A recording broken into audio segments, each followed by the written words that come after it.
This episode is brought to you by Trump Mortgage.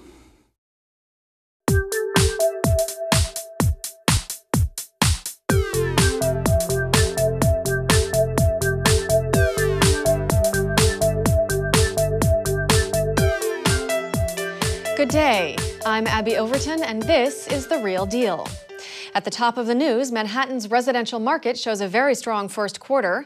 Brown Harris Stevens, Halstead, and Warburg back the Rebney portal, and 280 Park Avenue will sell for $1.2 billion. That and more on the Real Deal webcast. But first, our interview of the week. With the slowdown in the national housing market, the talk of subprime delinquencies has been on the tip of everyone's tongue. But how much will the subprime market decline will affect the rest of the mortgage market? And will New York City also suffer from the negative activity in this sector? Real Deal reporter Jen Benepe spoke to Dr. Theodore Kovalev, senior bank and thrift analyst at Sky Capital LLC. Here are some highlights.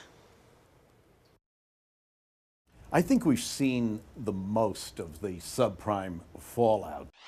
You don't have the same urgency in New York as you do in, say, Southern California. If Mayor Bloomberg is correct and the New York City planners are correct, the value of these properties will come to reflect that. I have to say to you that I'm really bullish on the Big Apple. For the full interview, click on the link below. Manhattan's residential market was extremely strong in the first 3 months of the year, according to a report released by appraisal firm Miller Samuel. The report found a 73% increase in the number of sales in the first months of 2007 over the same period last year, with almost 3,500 units selling compared to about 2,000 last year. Bonus money, low mortgage rates, and the normal increases in sales activity following the winter holidays all contributed to the increases. The forecast going forward looks sunny too. Sales are expected to stay at or above current levels in the second quarter. Although two of the largest brokerage firms in Manhattan, the Corcoran Group and Prudential Douglas Elliman, made news when they announced they do not intend to join the public web portal being built by New York's dominant real estate trade group, other large firms have now confirmed they are committed to the project. Brown Harris Stevens and Halstead, which together comprise Terra Holdings and make up Manhattan's third largest brokerage company, said they intend to participate in the listing site, according to Hall Wilkie, president of BHS and a board member of the Real Estate Board of New York. Warburg Realty, a 150-agent brokerage firm, also intends to join the Rebney site, according to a spokesperson. Some small firms have said that they also do not plan on joining or are adopting a wait-and-see attitude. Broadway Partners is in contract to purchase a 1.2 million square foot Park Avenue address for a little more than $1.2 billion. It's the second time the building at 280 Park Avenue is changing hands in less than a year. Dubai-based Istithmar purchased it in June for slightly less than Broadway Partners is now buying it. Broadway has been on a commercial space buying tear in Manhattan of late, snapping up 237 Park Avenue, 100 Wall Street, and 450 West 33rd Street. J.P. Morgan Chase is in talks with officials to build a 1.3 million square foot skyscraper near Ground Zero. The bank has agreed to pay the Port Authority of New York and New Jersey around $300 million for development rights on the site of the Deutsche Bank building at Cedar and Greenwich Streets, which is now being demolished.